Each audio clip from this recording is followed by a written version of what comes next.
मनीष अपनी पत्नी सीमा से बहुत प्यार करता था। सीमा भी मनीष के बिना रह नहीं सकती थी। उसका हीरो का व्यापार था, पैसे की कोई कमी नहीं थी। एक दिन मनीष अपने ऑफिस में बैठा काम कर रहा था, तभी उसे एक बड़ा ऑर्डर मिलता है।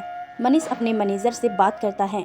मनीष, सुनो राकेश, यह हमारा आज तक का सबसे बड़ा ऑर्डर है।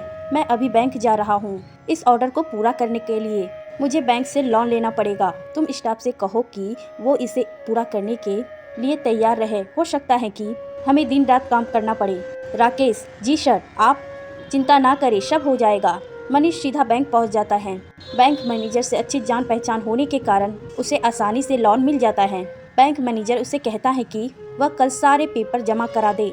इसी हफ्ते में लोन की रकम उसके अकाउंट में आ जाएंगे। शाम को मनीष खुशी खुशी घर आकर सीमा को यह खुशखबरी देता है। सीमा बहुत खुश होती है। सीमा, यह ऑर्डर पूरा होने पर तुम मुझे बाहर घुमाने ले जाओगे? मनीष, हाँ ठीक है, इंडिया से बाहर चलेंगे, लेकिन कुछ दिनों तक मुझे मेहनत करनी होगी। हो सकता है मैं घर भी ना आ सकूं। तुम चिंता मत करना। सीमा, आप बेफिक्र होकर काम कीजिए, मेरी चिंता बिल्कुल मत कीजिए। 2 दिन बाद मनीष को ऑर्डर मिल जाता है। मनीष, राकेश, मैं डायमंड लेने के लिए गुजरात जा रहा हूँ।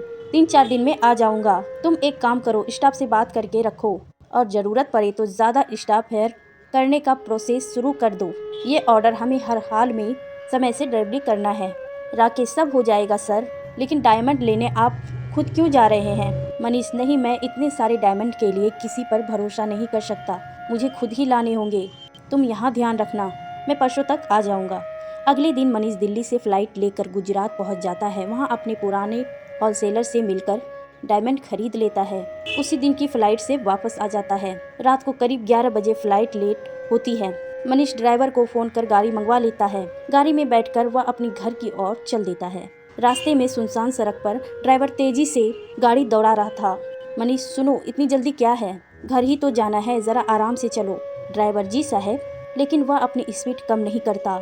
इसी बीच रास्ते में एक बूढ़ा आदमी सड़क पार करते दिखाई देता है। वह इतना धीरे चल रहा था कि गाड़ी के नीचे आ जाता। ड्राइवर ने उसे देखकर गाड़ी की स्पीड कम कर दी, लेकिन वह बीच सड़क पर आकर खड़ा हो गया। ड्राइवर को गाड़ी रोकनी पड़ी। गाड़ी के रोकते ही चारों ओर से 4-5 नकाबपोश रिवॉल्वर निकालकर खड़े हो जाते हैं और सामने बूढ़े के भेष में एक और आदमी गन लिए खड़ा था। तभी गोलियों की गड़गड़ाहट सन्नाटे को चीर देती है। मनीष का शरीर गोलियों से छल्ली हो जाता है। सभी लोग मनीष का सारा सामान लेकर भागने लगते हैं। उनमें वह ड्राइवर भी था। ड्राइवर साहब, आपको तो कोई नहीं जानता, लेकिन मैं साहब को एयरपोर्ट से लेकर आ रहा हूँ। मैं पकड़ा जाऊँगा। राकेश, मैंने सारा प्लान बना लिया है। तुझे तेरा हिस्सा बाद में मिल जाएगा। फिलहाल तू ये 1 लाख रुपये रख और यहाँ से दूर किसी अनजाने गांव में चले जाओ, जहाँ तुझे कोई पहचान ना सके, और अपना फ़ोन तोड़ दे। मेरे इस नए नंबर पर 2 महीने बाद फ़ोन करना और अखबार पढ़ते रहना। अपने परिवार से भी बात मत करना। सब सही रहा तो पूरी ज़िंदगी काम नहीं करना पड़ेगा। सीमा को जब यह पता लगा तो उसका बुरा हाल हो गया। घर में रिश्तेदारों का तांता लगा था। हर कोई हैरान था। पुलिस इन्वेस्टिगेशन कर रही थी, लेकिन कुछ भी पता नहीं लगा। रात के समय सब सो रहे थे। तभी सीमा को एहसास हुआ जैसे कोई उसके बालों को सहला रहा है। सीमा की आंख खुली, लेकिन वहाँ कोई नहीं था। तभी उसे खिड़की के बाहर एक परछाई सी दिखाई दी। वह उठकर वहाँ गई तो देखा वह परछाई छत की ओर जा रही है। सीमा बेहोश सी उस परछाई के पीछे चल दी। छत पर जाकर सामने देखा कोई नहीं था। वह लौटने लगी। उसे लगा उसका वहम था। तभी उसे किसी की रोने की आवाज़ सुनाई दी। सीमा ने पलटकर देखा तो काले कपड़े पहने एक इंसान रो रहा है। सीमा, कौन है? तुम यहाँ कैसे आई? सीमा कुछ आगे बढ़ी तो उस इंसान का चेहरा दिखाई दिया। भयानक काली आंखें, लाल सुर्ख, एकदम काला पड़ा चेहरा, मुंह से खून निकल रहा था। सीमा के पैर जम गए। वह भागना चाह रही थी, लेकिन भाग ना सकी। चीखना चाह रही थी, लेकिन उसके गले से आवाज़ नहीं निकली। वह आदमी रो रहा था। मैं मरना नहीं चाहता था, उसने कहा। यह सुनकर सीमा का दिल धक से बैठ गया। यह तो मनीष की आवाज़ थी। सीमा तेजी से चीखी। घर की सारी लाइट जल गई। सीमा वहीं बेहोश होकर गिर पड़ी। घर में सारे रिश्तेदार सीमा को ढूंढ रहे थे। तभी किसी ने छत के गेट खुले देखे। 2-3 लोग भागकर छत पर आए और सीमा को उठाकर नीचे ले गए। सीमा को पानी के छिड़के मारे, जिससे उसे होश आ गया। वह होश आने पर चीखने लगी, सीमा, मनीष, मनीष, जाने दो मुझे। वो छत पर चिल्ला रहे हैं। सबने मिलकर वो सीमा को पकड़ा, लेकिन वह रुकने का नाम ही नहीं ले रही थी। सीमा की माँ ने उसे संभाला और पानी पिलाया। माँ, बेटी, क्या बात है? तू छत पर क्यों गई थी? सीमा, माँ वो छत पर है, वो रो रहे हैं और कह रहे थे मैं मरना नहीं चाहता था। माँ, बेटी मनीष कहाँ से आएंगे? उनका तो अंतिम संस्कार भी हो गया। तुझे गहरा सदमा लगा है, तूने सोने की कोशिश कर। सीमा, नहीं माँ, वो यहीं है। अगले दिन पुलिस वाले ने आकर बताया कि उनके ऑफिस के मैनेजर राकेश और ड्राइवर लापता है। उन्होंने ही शायद मिलकर यह काम किया है। राकेश को पता था कि मनीष डायमंड खरीदने गए हैं। सीमा चुपचाप बैठी थी, जैसे उसे इस सब से कोई मतलब नहीं था। मैडम, आप इस बारे में कुछ जानती हैं?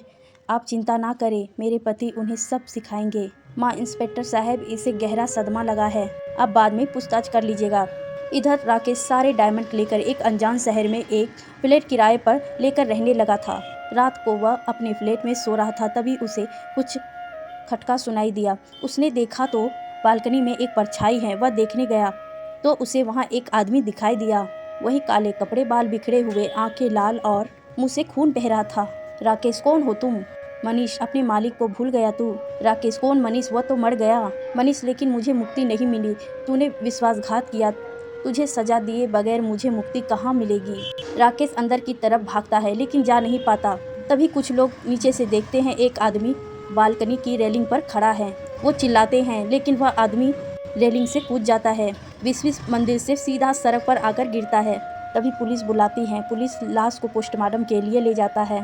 बाद में यह खबर सीमा को मिलती है कि राकेश ने आत्महत्या कर ली। उसके प्लेट से सारे डायमंड मिल जाता है। पुलिस, मैडम, आपके पति की कंपनी में काम करने वाले राकेश ने आत्महत्या कर ली है। उसके घर से डायमंड भी मिल गए।